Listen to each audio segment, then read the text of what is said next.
একেবারে ঠিক ধরেছ অন্তর। তবে ওটা চাকু না, ওটা কয় ভুজালি, মেড ইন নেপাল, মানে নেপালের তৈরি। ওটা দিয়ে তুমি এখন কি করবে? আরে আগে ওটা পায়নি, তারপর কবনে কোশ্চেনটা ফাঁস করে দিলেও কি তুমি পাস করে পাইবে না। ধরে ফেলাইছি শোনা, ধরে ফেলাইছি। তুমি যখনই কোশ্চেন ফাঁস করার কথা কইছাও সাথে সাথে আমি ধরে ফেলাইছি। আমার ম্যারেজ ডে রবিবার, তাই না? কোন মাস, কোন তারিখ রবিবার? হায় রে আল্লাহ রে, সেটাও কি তোমার মন থাকবে না? কি মাস চলতেছে এখন? কি মাস?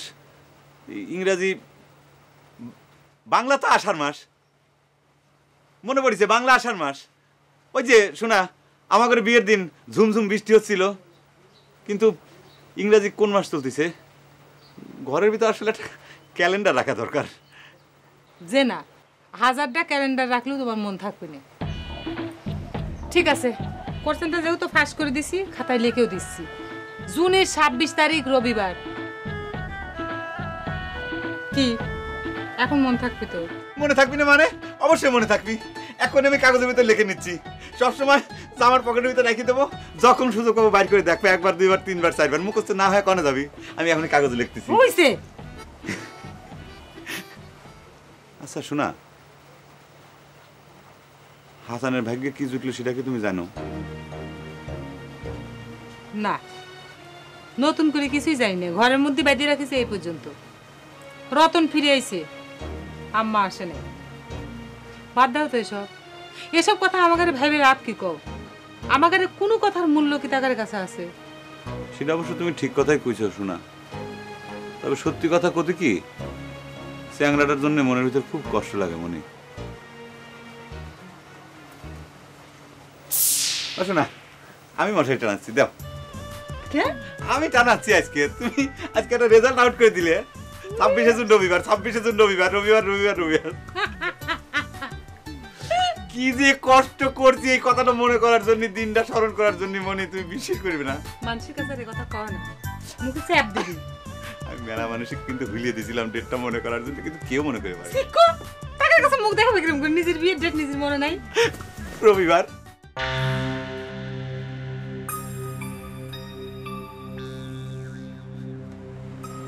কি ব্যাপার অন্তর? রতন তোমার কি এমন গুলমান্ত দিল যেটা শোনার পর চুপ হয়ে গেলে? ঘটনা কি? একটা কথা শুনে তো একদম হতভম্ব হয়ে গেছে। কি এমন কথা? একটু কল দেখিনি, আমরা একটু হতভম্ব চেষ্টা করি। মেলা দিন হয় হতভম্ব হইনি। সবসময় তুমি খালি ইয়ের কি করো, কোনো কিছুতে সিরিয়াস হতে চাও না। এই জন্য তোমার কোনো কথা করতে ইচ্ছে করে না। না, এটা খুবই সাংঘাতিক বড় অভিযোগ। ঠিক আছে, যাও, আমি সিরিয়াস হয়ে গেলাম। এখন তুমি আমার কও, রতন তোমার কি এমন সিরিয়াস কথা কইছে যার জন্য তুমি হতভম্ব হয়ে গেছো? কও। হাসান এক চোর হিসেবে ধরে আমরা মনে ভুলই করতেছি। রতন তোমার তাহলে এতক্ষণ এই সিরিয়াস কথা কই সবক দিয়ে গেছে নাকি?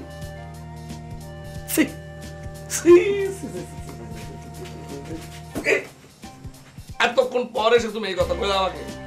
রতনের মতো ছেলের কাছ থেকে আমার শিখা লাগবে কোনটা ভালো কোনটা মন্দ?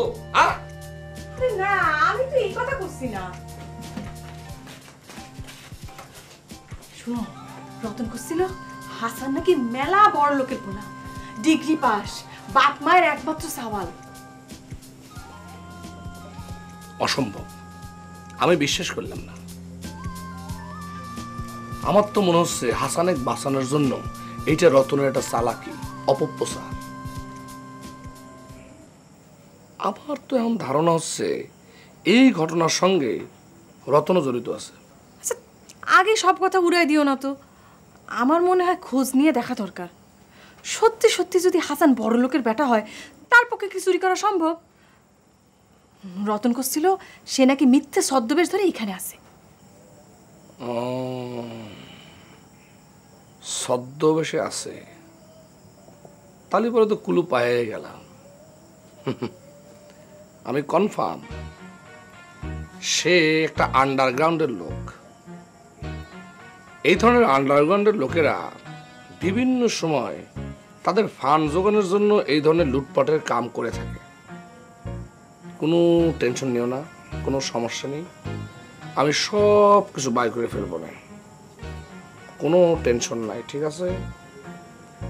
কপালের ঘামটা মুছে ফেলাও।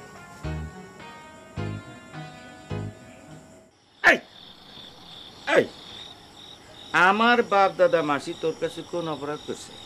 আচ্ছা আপনি কি করছেন আমি তো কিছু বুঝতে পারতেছি না। কিছু বুঝবার পারতেছে বাংলা বুঝেন না আপনি? আমি কইতেছি আমার বাপ দাদা মাসি মানে আমার খালা তোর কাছে কি অপরাধ করছে? কি করছেন চাচা?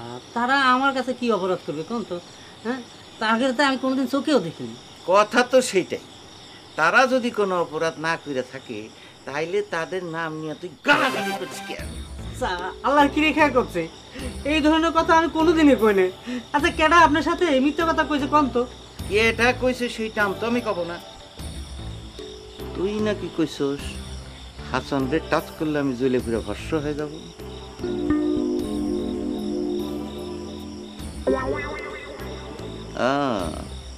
তার মানে কইছস মৌনতাই সম্মতির লক্ষণ?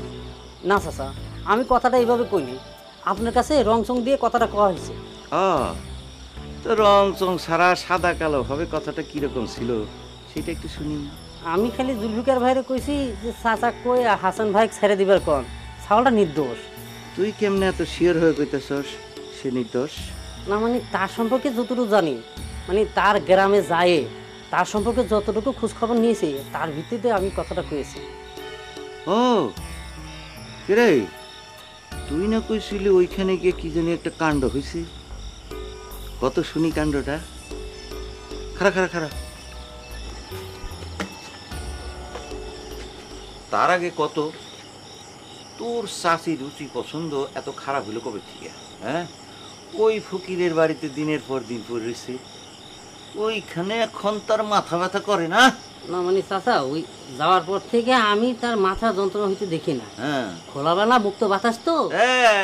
তা তো হইবই, ঘরে যদি বেড়া না থাকে বাতাস তো খুব ভালো করে খেলবো। আল্লাহর কাছে কই আল্লাহ বৃষ্টি দে, তাইলে দেখা যাবে ঘরের চালও নাই। আমি অবশ্য ভালো করে খেয়াল করিনি চাচা ঘরে চাল আছে কি নাই। ঘরে চাল আছে কিনা সেটা খেয়াল করতে পারো নাই, ফাট্টাস করে সার্টিফিকেট দিয়ে দিলা হাসান নির্দোষ। আচ্ছা ওইসব বাদ দে, ওইখানে কি হয়েছিল এখন সেইটা কম। মাফ করবেন চাচা, চাষি কথাটা কাক কইতে নিষেধ করেছে। চাষি কইছে হাসান ভাই নিয়ে সোজা তার কাছে চলে যেতে।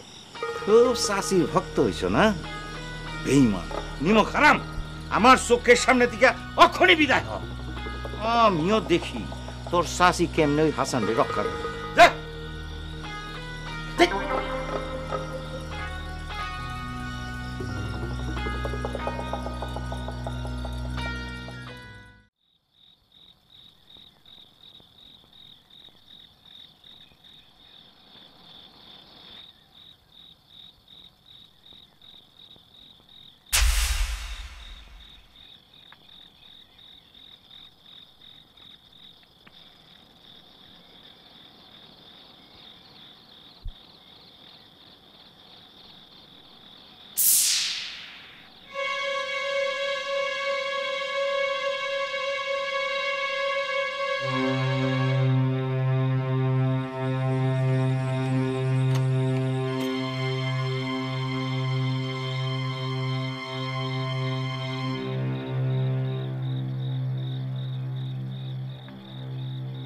যখন করছিল হাসান নাকি মেলা বড় লোকের পোলা, ডিগ্রি পাস, বাপ মায়ের একমাত্র সাওয়াল।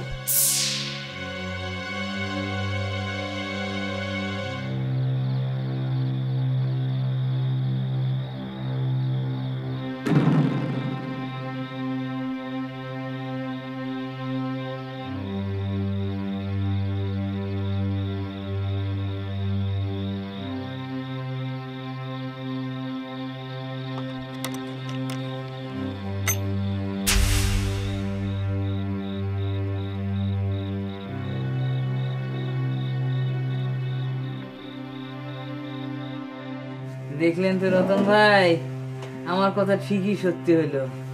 এখন আপনিও আটকে গেলেন তো। খুব খুশি হয়েছে তাই না? তা তো একটু হয়েছি, এতক্ষণ একলা একলা বন্দি ছিলাম, এখন ভালোই হইলো। হাম তুম एक कमरे में बंदी हुए একদম চুপ চিটার লোক কোন এনকা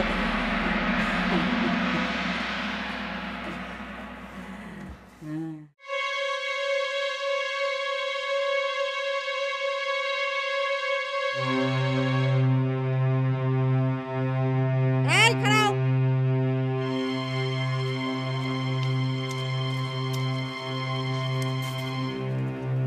কি ব্যাপার আমার বাইরে যাচ্ছ যে মাত্র একটা ঘন্টার জন্য যাবার দাও এখন এত অল্প সময়তে জুয়া খেলা সম্ভব না সেটা তো তুমি জানো আমি জানি 1 ঘন্টার কথা কয়ে তোমার জবাব দিলি 10 ঘন্টা পার হয়ে গেলে তুমি ফিরবে না জুয়ে খেলবার বসলে তো তোমার কিছু মনে থাকে না করছি তো খেলবো না বন্ধুদের সঙ্গে দেখা করে চলে আসবো বিশ্বাস করো জুয়ে খোর মানুষের বিশ্বাস নেই ঠিক আছে তুমি যখন বাইরে যাবার জন্য পাগল হইছাও চলো আমি তোমার সাথে যাব কি কও সেটা কি সম্ভব তুমি যদি আমার সঙ্গে যাও আমি কি বন্ধু বান্ধবদের সঙ্গে মন খুলে কথা কবার পারবো বন্ধু বান্ধবের সাথে আড্ডা মারবার বসলি তো তোমার কোনো হুঁশ জ্ঞান থাকে না ওই আড্ডা বন্ধ চলো তার সাথে এক কাম করি আমি তোমাকে সাথে নিয়ে ব্যস্ত সাজার বাড়ি যাইয়ে তার সাথে কথাবার্তা কইয়ে সব কিছু ঠিকঠাক করে আসি আমার কথাবার্তা তো সব শেষ করেছি জয়গুণ কথাবার্তা আলোচনা যা করার তুমি করো আমি এখন সই করার মালিক দলিল আনবে সই করে দিব রেজিস্ট্রারি অফিসে যাব সাহেব জিজ্ঞেস করবে আমি স্বেচ্ছায় সই করেছি কিনা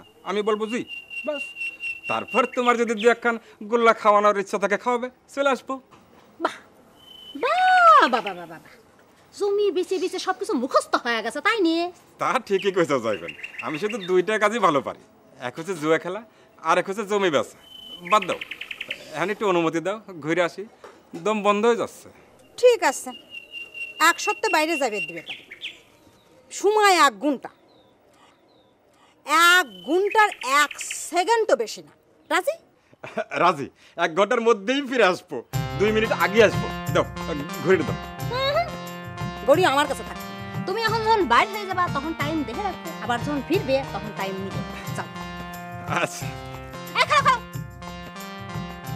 তুমি চেক করে দাও, তোমার কাছে টাকা পয়সা কিছু নিয়ে যাচ্ছ কিনা খাও এই নরকা এই, ঠিক আছে যাও সময় কিন্তু 1 ঘন্টা আচ্ছা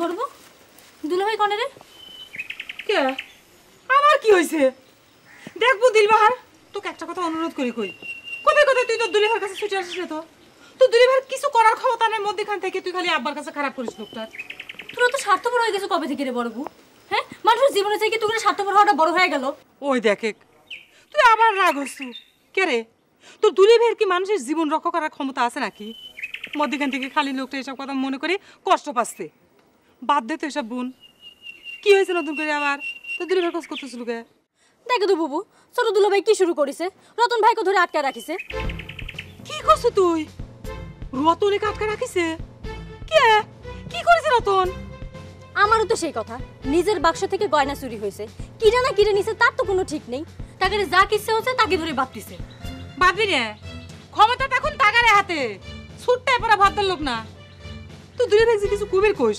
দেখা তোর দূরে ভাই কবির করে তাকে চুরি দেয় বাইতে ফেলাচ্ছে মগের মূল লোক বাড়া ফেলাইছে না আব্বাও তো তাকে সাপোর্ট দিচ্ছে কি করছিস তুই আব্বা সাপোর্ট দিবি নি কে সাহেব জামাইছে বুবু তোরা বড় না তোর মুখ নাই আব্বাকে যা জিজ্ঞেস কর কিসের জন্য তার এরকম মগের মূল লোক বানায় ফেলাচ্ছে আব্বা জিজ্ঞাসা করার আগে তোর ছোট আপাক যা জিজ্ঞাসা করে কা আচ্ছা চল একটু দেখি কি হয়েছে কিসের জন্য রতনে কাটকাত হয়েছে আম্মা 2 দিন হয় বাড়িতে নাই আর বাড়িটা যা ইচ্ছে তাই করে বেড়াচ্ছে তাই না বাড়িটা মনে করে টাকার দখলে চলে গেছে চল দেখি দুলো ভাই মনে হচ্ছে আপনার মনটা খুব খারাপ। ঠিকই ধরেছ রে ভাই গ্যাদল, চারদিকে যেসব কাণ্ড কারখানা ঘটতেছে ক্রমাগতভাবেই তো হতাশ হয়ে যাচ্ছি। তাই ভাবলাম একটু বাইরে যাই, সমমনা মানুষজনের সাথে যদি একটু দেখা সাক্ষাৎ হয় তাহলে পরে মনটার ভিতরে ভালো ঠেকবিনি। তাই আসলাম, কিন্তু লোকজন তো কেউ নাই, চারদিক বিরান। দুলো ভাই, এই আপনাদের নতুন জায়গার হাসানের ঘটনাটা আসলে কি? ঠিক যা ছিল তাই। চ্যাংড়াটার জন্যই তো মনটা খুব খারাপ লাগতেছে রে ভাই। চ্যাংড়াটা ঘরে বন্দি করে রাখিছে, নিয়মিত মারধর চলতেছে।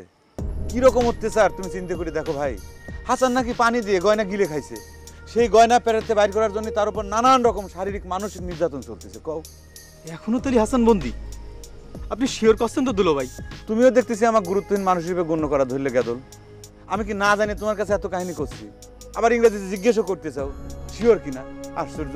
রাগ করবেন না দুলো ভাই, সেদিন এক ঘটনার কারণে ধন্দের মধ্যে পড়ে গেছিলাম। আপনাকে কইলাম না আমাদের পাগল চাচা বাইশটা বাড়ির দরজা ভেঙে হাসানের আনতে যাবি, সে তো গেছিল। তাই নাকি? এ খবর তো আমার জানা নাই। অবশ্য জানবই বা কেবা করে, ধরবে গেলে তো আমি নিজেই স্বেচ্ছায় গৃহবন্দী হয়ে থাকি রে ভাই। দুলো ভাই চাচা যায় জুলফিকে এক ধোলাইও দিছে, কিন্তু আপনার ছোট বেড়া সে তাক বুদ্ধি যে আপনার শাশুড়ি হাসানের সাথে নিয়ে তাকে বাড়ি দিকেছে, দিলবার সাথে নাকি তার বিয়ের কথা পাকা করবি। ডাহা মিথ্যে কথা। আমার শাশুড়ি হাসানের বাড়ির খোঁজে গেছে এটুক সত্যি, বাদ বাকি নির্জলা মিথ্যে। আরে ভাই ওই লোকের কথা কি কব, সে তো এক নম্বরের সিটারের সিটার। তোমার নাম গ্যাদল ঠিকই থাকবে, কিন্তু চোখের পলকে সে তোমাকে একজন মহিলা হিসেবে পরিচয় করায় দিতে পারে। কিরা স্বপন ভাই না? আমি কি ভুল দেখতেছি স্বপন ভাই? না জামাই, আমি বহু কষ্টে সারা পায়ে তোমার দেখা ধরে ছুটে আসলাম। ওরে আল্লাহ রে, ওরে আল্লাহ! স্বপন ভাই তোমার দেখেছি কি ভালো ঠেকতেছে ভাই, বুকটা ভরে গেল আনন্দে। ওরে আল্লাহ, মনের ভিতরকার আকাশ মোটামুটি হতাশার মেঘে ঢাকি পড়েছিল। হঠাৎ করে তোমার দেখা পায় মনের ভিতর হঠাৎ করে একটা আলোর ঝিলিক, আলোক রেখা ঢুকে বললো। ও ভাই স্বপন ভাই কত যখন ভাই গেদল, তুমি এখন যাও, তোমার সাথে পরে কথা কব না। স্বপন ভাই চলেন। আরে ভাই গেদল খারাপ, তোমাকে তো একটা কথাই কওয়া হয় নাই। তোমাকে যেন একটা কাম দিয়েছিলাম, সে কামে তো তুমি ফেল মারিছাও। আপনাকে ম্যারেজ ডের তারিখ তো দুলো ভাই, আমি কোনো চেষ্টা করে যাচ্ছি। ওরে বোকা ছিটার মনে করার দরকার নাই, আমি রেজাল্ট আউট করে ফেলাইছি। এই দেখো কাগজের ভিতরে লিখে নিয়ে আইছি আমাদের ম্যারেজ ডে 26শে জুন রবিবার। এই বিশেষ দিনটা আমাদের জীবনে সোনার অক্ষরে লেখা থাকবি। এই দিনই তোমার বুবুক আমি সহধর্মী হিসেবে পাইছিলাম, আমার জীবন ধন্য হয়ে গেছে। কাগজে লিখে রেখেছি কিসের জন্য জানো? পকেটে সবসময় থুয়ে দেবো, মুখস্থ করবো যাতে ভুল আর না হয়। যাও গে বাড়ি যাও, যাও শোনা বাড়ি যাও। ভাই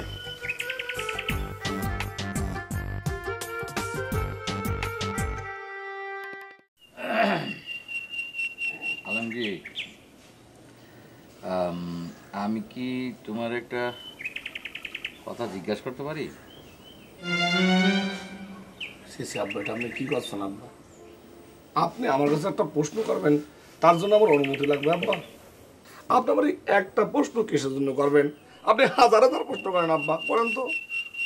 না মানে কইতেছিলাম কি যে তুমি কিসের জন্য রতনরে আটক করছো? আব্বা এরকম সামান্য একটা প্রশ্ন করার জন্য আপনি আমার কাছে অনুমতি চাচ্ছেন আব্বা? আমি তো ধারণা করেছিলাম কি জানেন, 1 নম্বর আসামির পেট থেকে সোনা বাইর করার জন্য আমি অস্ত্রোপচারের চিন্তা ভাবনা করতেছি কিনা সেই প্রশ্ন করবেন আব্বা।